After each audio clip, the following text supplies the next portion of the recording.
Well, time for another Finance Friday. Joining us, as always, Dave Skirman of First Ontario Credit Union.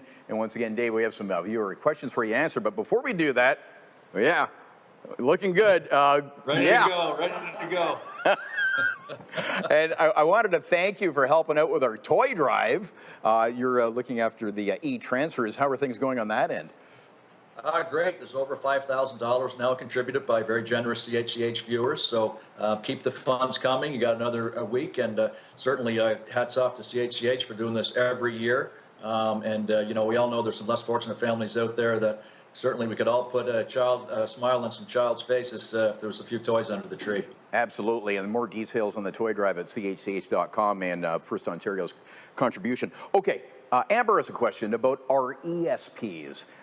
She writes, Dave, we are beginning family planning and would like to understand more about RESPs. Can we open an RESP before our child is born? Also, what happens to the RESP if the child does not choose to go to post-secondary school? Thanks for your help. Well, thanks, Amber. And again, very good questions.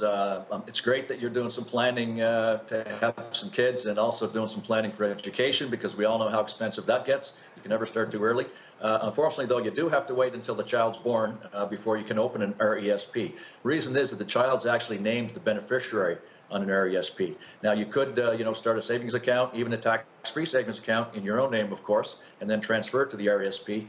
But once a child's born, the RESP is certainly the best option to save for a child's education. A couple of big reasons for that. First, it grows tax-free until the child's going to need it. The other, of course, big one is that the government provides a grant every year on your contribution. So that's free money. So you certainly want to take advantage of that. And then the question about what happens if the kid doesn't go to school after, I wouldn't worry about that. Again, a couple of things. An RESP can stay open for 36 years after you first open it. So even a kid after high school that chooses to work, that they've had enough of school for a while, there's a good chance that they will change their mind in a few years and to go back to school. Many people think that an RESP is only for college, university. It can be used for trade schools. It can be used for upgrading courses in the job that you have. So there's lots of other uses. So don't worry about not using the RESP. I'm sure that the child will find a way to use it.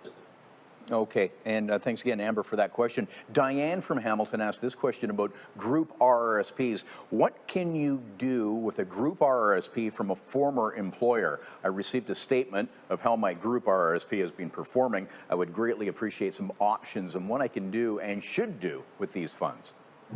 Well, thank you for that, Diane. Again, we get a lot of questions on Group RRSPs, and really they're not a whole lot different than an individual RRSP. You really have the same options with them. The advantage of a Group RRSP, of course, is that it's set up by an employer and administered by an employer through a third-party, generally mutual fund provider, an insurance company.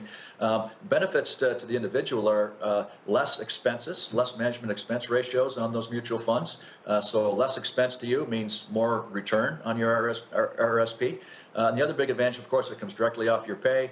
The employer a lot of times matches, so that helps as well. But when you leave an employer, and Diane, there's more to her email. She actually has a new employer now. But when you leave an employer, you can leave that Group RRSP there. You don't have to take it out. You can still get the advantage of the lower fees. It will grow. You can also transfer it to your new employer if they have a plan. So there's options. Okay, very quickly, because we have like 30 seconds left for Jay's question.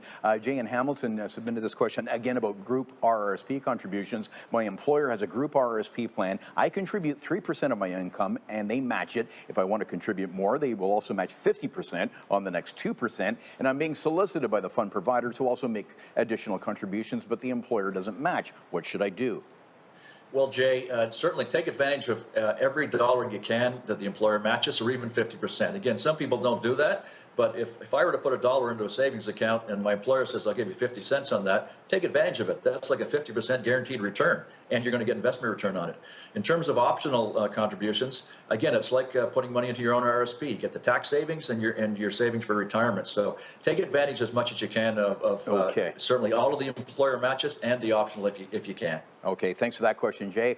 Email your questions to Dave at financefriday@firstontario.com or through Twitter at finance_Friday. And you could win stuff, including Hamilton Bulldog tickets and a gift card from a local business. Have a great Grey Cup weekend, Dave.